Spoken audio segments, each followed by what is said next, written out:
Bonjour tout le monde, j'espère que vous allez bien. Moi ça va super les amis. Aujourd'hui on va customiser ma DS Lite. C'est parti.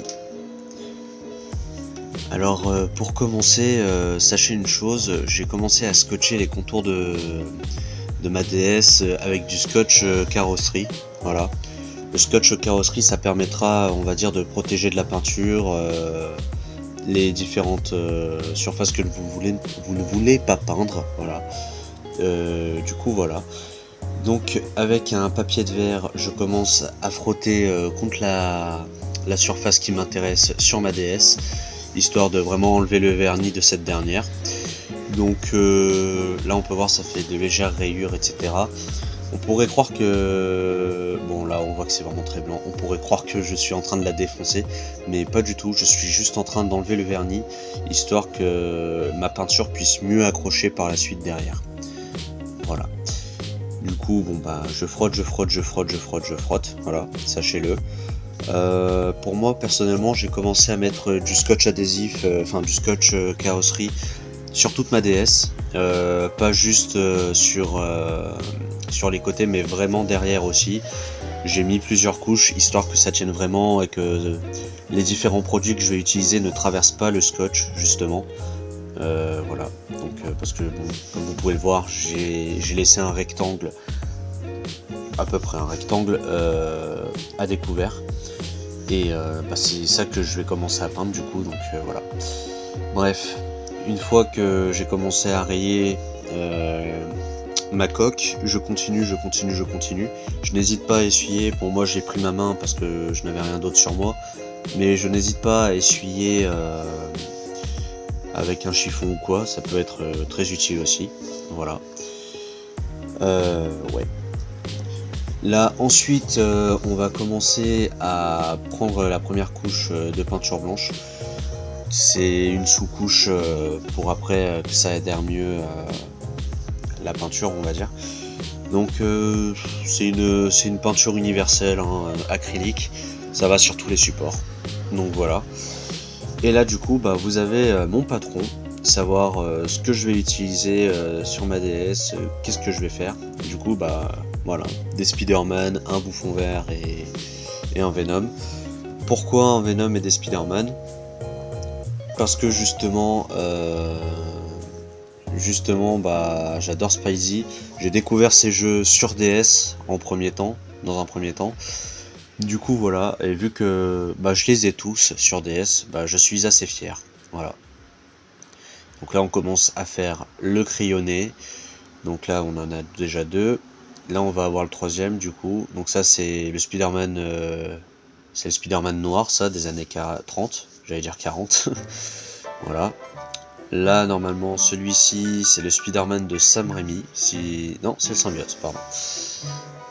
Là ça c'est 2099, voilà. Donc chaque Spidey est une référence, on va dire, à un jeu en fait, voilà. Donc là par exemple, voilà, je commence à faire le contour des immeubles.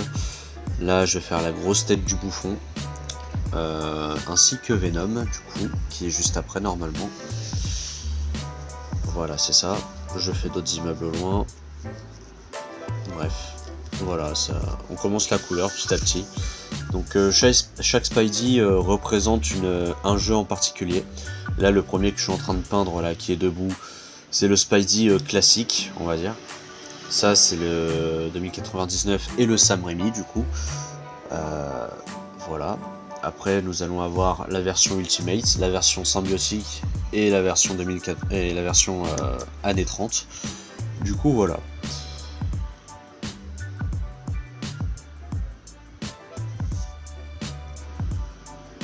Là on continue justement avec la peinture, voilà, la partie bleue pour la plupart des persos. Alors de base la version Ultimate que je vais peindre là, qui est en tout premier plan de profil là, devant le classique, c'était censé être Ultimate Spider-Man. C'est Ultimate Spider-Man, mais c'est aussi une version que j'avais faite à l'époque sur mes comics perso. Donc du coup voilà. Voilà, sachez que bon, je fais tout au Posca, les feutres sont au Posca. C'est un peu compliqué sachant que je n'avais pas beaucoup de couleurs, j'en avais pratiquement pas en fait. Du coup il a fallu que je minimise au maximum l'utilisation de chaque couleur. Là maintenant j'en ai plus, donc je peux me permettre plus de variété on va dire, mais disons qu'à l'époque c'était beaucoup plus compliqué que ça.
là on peut voir que je suis en train de finaliser les gratte-ciel, là voilà.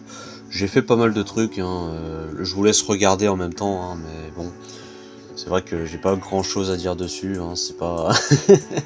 c'est des dessins quoi, je saurais pas vous expliquer les choses telles quelles. Là du coup, bon bah je fais les flammes du super bouffon vert, voilà, de la version Ultimate. Qu'on peut jouer sur Battle for New York, voilà, et Ultimate Spider-Man du coup qu'on peut affronter, qui est très très cool franchement. J'adore la version Ultimate, voilà. On a des tentacules de Dr Octopus, on a Venom aussi. Alors là ça se voit peut-être pas trop, mais sur certains passages on peut voir que la peinture craque un peu au niveau de Venom. C'est parce que en fait la couche a été trop grosse, j'en ai trop mis en fait, et du coup ça fait que ça tient pas et ça craque. Alors pour éviter ça, soit vous peignez directement au Posca sans utiliser de première couche, on va dire. Je l'ai jamais fait, donc du coup je peux pas savoir si ça marche, mais bon, je m'étais renseigné sur internet, donc je pense que c'est possible en vrai. Voilà.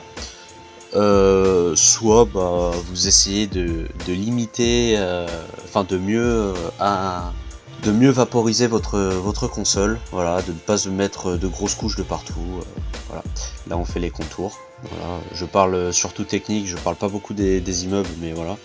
Là on fait les contours, là j'ai fini normalement il me semble, quoique non, j'ai aussi les lignes à faire sur les côtés, et voilà, bon bah voilà, c'est ça, sur les côtés et en bas. Bref, et du coup, voilà. Ça m'a pris pas mal de temps quand même, je pense que ça m'a pris au total 3 heures. Et le rendu est plutôt pas mal, je trouve, c'est très très chouette. J'ai beaucoup kiffé faire cette vidéo et faire cette console. Franchement, ma console, ça fait 1 an et demi que j'ai fait ça, ouais, ça date un peu. Maintenant, bah, elle tient toujours la route, voilà, je suis fier. Et du coup, on va finir avec le vernissage que je recommande. Alors, j'aurais peut-être pas dû la mettre aussi près, parce que ça peut... Le vernis, disons que ça peut faire quelques petites bosses. Il se peut que ça soit pas... La surface du vernissage ne soit pas très lisse. Il peut y avoir plus de vernissage d'un côté que de l'autre. Donc, faites en sorte que la bombe, il y ait 10 cm. Voilà. Bref, j'espère que ça vous aura plu. N'hésitez pas à liker, partager, à commenter pour ne pas rater les prochaines vidéos. Et moi je vous dis à la prochaine. Ciao ciao.